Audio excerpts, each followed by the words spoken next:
నమస్తే, welcome to view point. Indus water treaty Sindhu నదీ జలాల ఒప్పందాన్ని అబేయన్స్లో పెట్టింది భారత ప్రభుత్వం. పహల్గాం దాడి తర్వాత భారత ప్రభుత్వం తీసుకున్నటువంటి అత్యంత కఠినమైనటువంటి నిర్ణయం ఈ ఇండస్ వాటర్ ట్రీటీని అబేయన్స్లో పెట్టడం. దాదాపు 13 నెలలు దాటిపోయింది.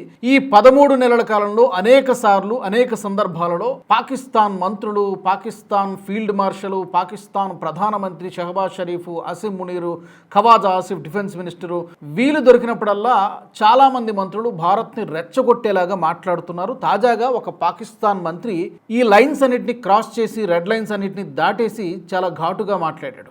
ఆయన పేరు ముసాదిక్ మాలిక్, పాకిస్తాన్ మినిస్టర్ ముసాదిక్ మాలిక్.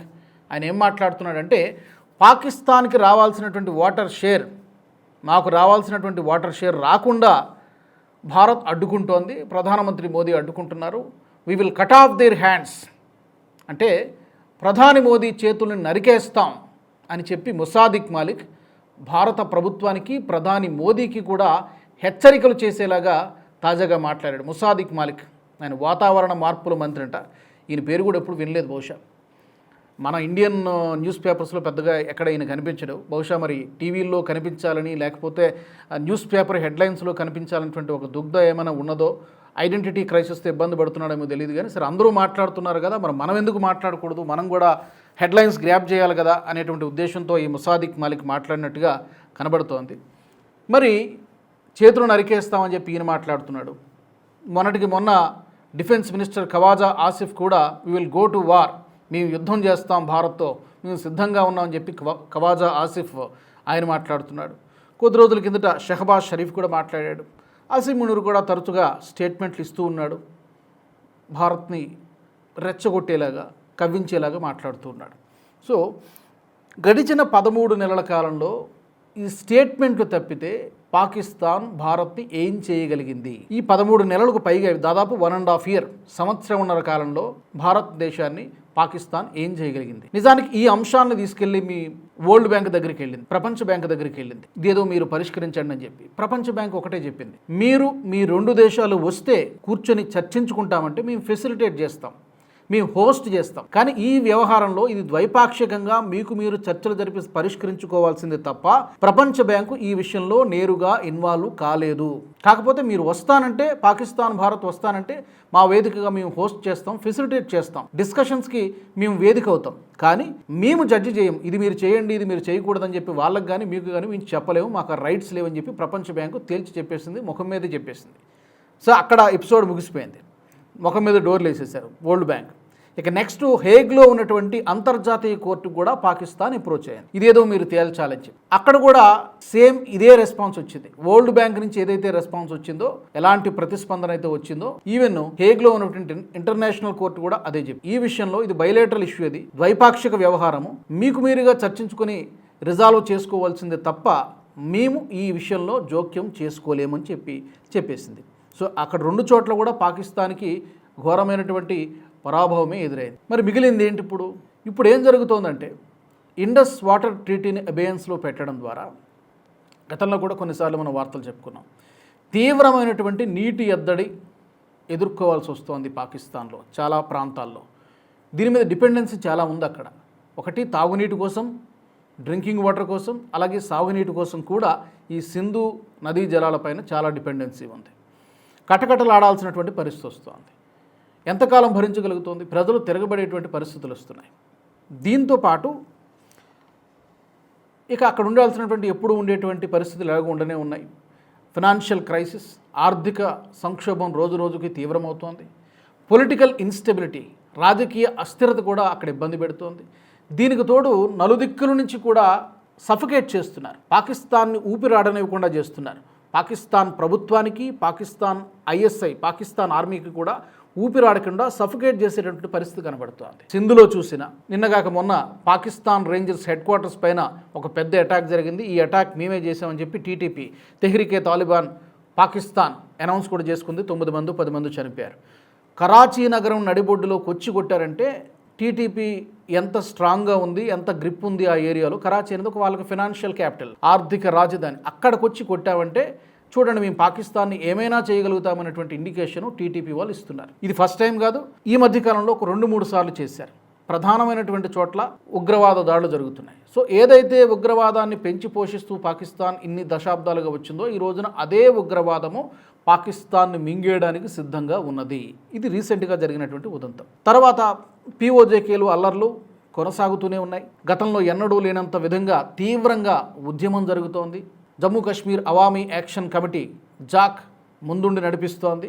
ఈవెన్ ఆసిమ్ మునీర్కే డెడ్లైన్లు పెట్టినటువంటి పరిస్థితి కనబడుతోంది. మేము మా డిమాండ్లను పరిష్కరించకపోతే మేము ఉద్యమాన్ని మరింత తీవ్రతరం చేస్తాం, మేము పాకిస్తాన్తో కలిసి ఉండం, మేము వేరుగా ఉంటాం, మేము స్వతంత్ర దేశంగా ఉంటామని చెప్పి అక్కడ ఉన్నటువంటి ప్రజలు అంటున్నారు. కొంతమంది ప్రజలు భారత్లో కలిస్తే బాగుంటుంది, భారత్ మమ్మల్ని విలీనం చేసుకుంటే బాగుంటుందని చెప్పి కొంతమంది ప్రజలు డిమాండ్ చేస్తున్నారు. కానీ ఇంత పెద్ద ఎత్తున ఇంత ఉవ్వెత్తున ఉద్యమం గతంలో ఎప్పుడూ జరగలేదు.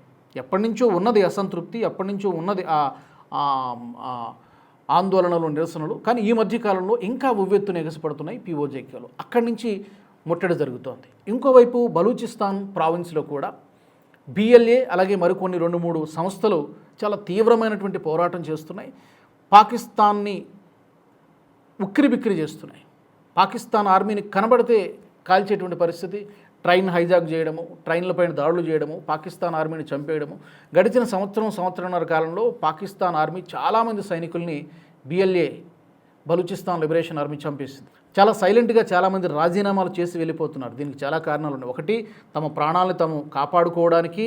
2, పాకిస్తాన్లో ఆసిమ్ మునీర్ వ్యవహార శైలి నచ్చక చాలామంది తమ యొక్క పదవులకు కింది స్థాయి ఆఫీసర్లు, పై స్థాయి ఆఫీసర్లు కూడా రిజైన్ చేసి వెళ్ళిపోతున్నటువంటి పరిస్థితి. సో మొత్తం దేశం మొత్తం కూడా అల్లకల్లోలంగా ఉంది. ఈ నెపాన్ని భారత్ పైకి నెట్టేటువంటి ప్రయత్నం, ప్రజల దృష్టిని మరల్చడానికి పాకిస్తాన్ ప్రయత్నం చేస్తోంది. ఈ దృష్టిని మరల్చే ప్రయత్నంలో భాగంగానే ఇలాంటి ప్రొవొకేటివ్ స్టేట్మెంట్స్, రెచ్చగొట్టేటువంటి స్టేట్మెంట్స్, లేకపోతే భారతదేశ ప్రధానమంత్రిని అంత మాట అనేటువంటి చేతులు నరికేస్తామనేటువంటి మాట ఈ ముసాదిక్ మాలిక్ మాట్లాడుతున్నాడు.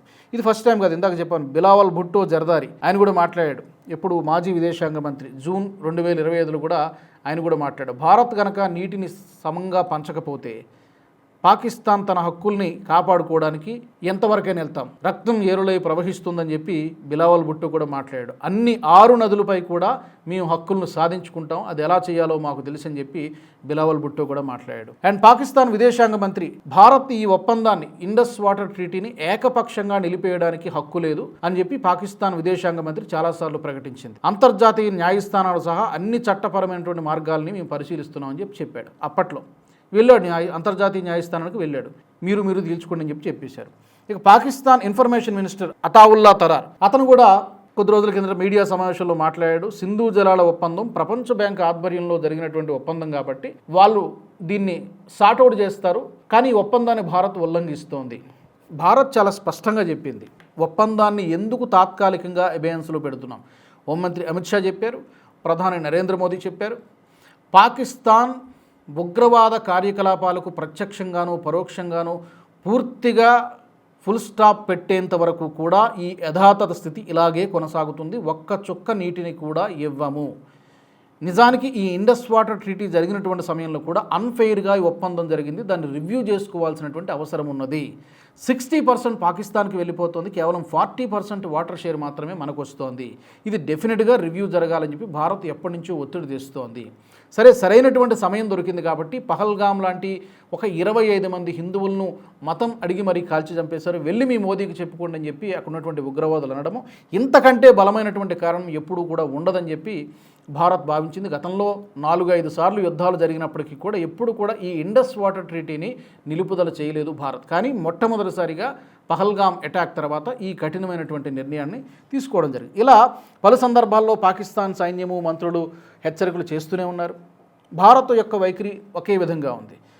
ఈ నిర్ణయంలో ఎలాంటి మార్పు లేదు. పాకిస్తాన్ పూర్తిగా ఈ యొక్క ఉగ్రవాదానికి స్వస్తి పలికితేనే, ముగింపు పలికితేనే మళ్ళీ దీని గురించి ఏమైనా భారత్ ఆలోచిస్తుంది. అయితే ఎందుకు పదే ఇలాంటి రెచ్చగొట్టేటువంటి కామెంట్స్ చేస్తున్నారు? కారణం ఏంటి? ఏమైనా చేయగలుగుతారా భారత్ అంటే? ఏమి చేయలేరు. కానీ అంతర్జాతీయంగా ఈ అంశాన్ని గురించి చర్చ జరగాలి. ఎందుకంటే 2 కూడా న్యూక్లియర్ పవర్ ఉన్నటువంటి కంట్రీస్. పాకిస్తాన్ దగ్గర న్యూక్లియర్ వెపన్స్ ఉన్నాయి, భారత్ దగ్గర కూడా న్యూక్లియర్ వెపన్స్ ఉన్నాయి. ఓవరాల్గా ప్రపంచంలో 9 దేశాల దగ్గర మాత్రమే న్యూక్లియర్ వెపన్స్ కలిగినటువంటి దేశాలు ఉన్నాయి. సో జనరల్గా 2 న్యూక్లియర్ వెపన్స్ ఉన్నటువంటి దేశాలు యుద్ధం చేసేటువంటి దిశగా దగ్గరకు వస్తే డెఫినెట్గా అగ్రరాజ్యాలు ఇన్వాల్వ్ అవుతాయి. అటు అమెరికా కావచ్చు, చైనా కావచ్చు, లేకపోతే రష్యా కావచ్చు, ఫ్రాన్స్ కావచ్చు ఇన్వాల్వ్ అవుతాయి. అలాంటి పరిస్థితి డెఫినెట్గా దాన్ని వారించేటువంటి ప్రయత్నం చేస్తారు.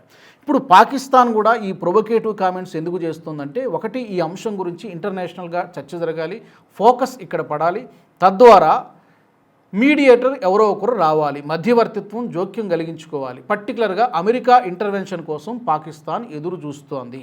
ఈ విషయాన్ని డైరెక్ట్గా చెప్పకుండా గత కొంతకాలంగా ఈ 13 నెలల కాలంలో ఈ విధమైనటువంటి రెచ్చగొట్టేటువంటి మాటలు మాట్లాడడము, స్టేట్మెంట్లు ఇవ్వడం ద్వారా భారత్పై ఒత్తిడి తీసుకొచ్చేటువంటి ప్రయత్నం చేస్తోంది.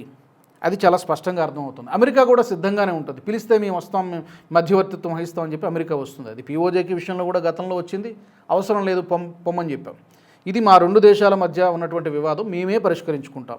ఈవెన్ ఇప్పుడు ఇండస్ వాటర్ ట్రీటీ అయినా కూడా అదే పరిస్థితి, మేమే పరిష్కరించుకుంటాం, ఇందులో ఇతర దేశాలు, మూడో దేశం యొక్క ఇంటర్వెన్షన్ అవసరం లేదు అని చెప్పి భారత్ తన యొక్క స్టాండ్ని చాలా స్పష్టంగా క్రిస్టల్ క్లియర్గా చెప్పింది.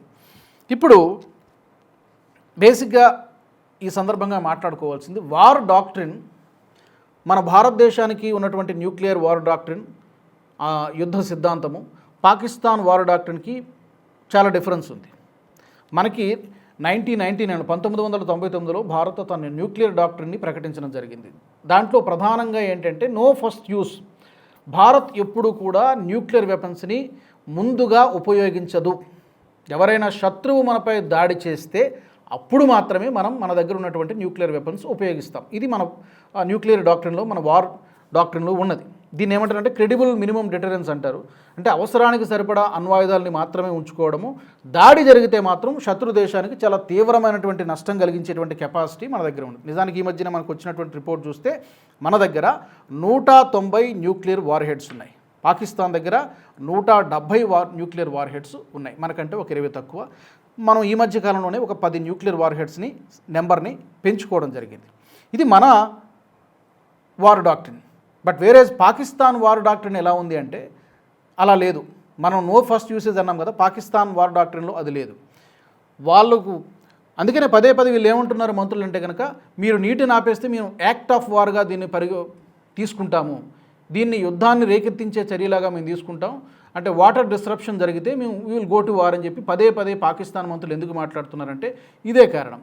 అంతర్జాతీయంగా ఎవడో వచ్చి ఇప్పుడు దీని మీద ఇంటర్వ్యూన్ కావాలి, దీంట్లో ఇన్వాల్వ్ కావాలి. ఎందుకంటే వాళ్ళ డాక్ట్రిన్లో కూడా అదే ఉంది. ఏముందో ఒకసారి చూద్దాం.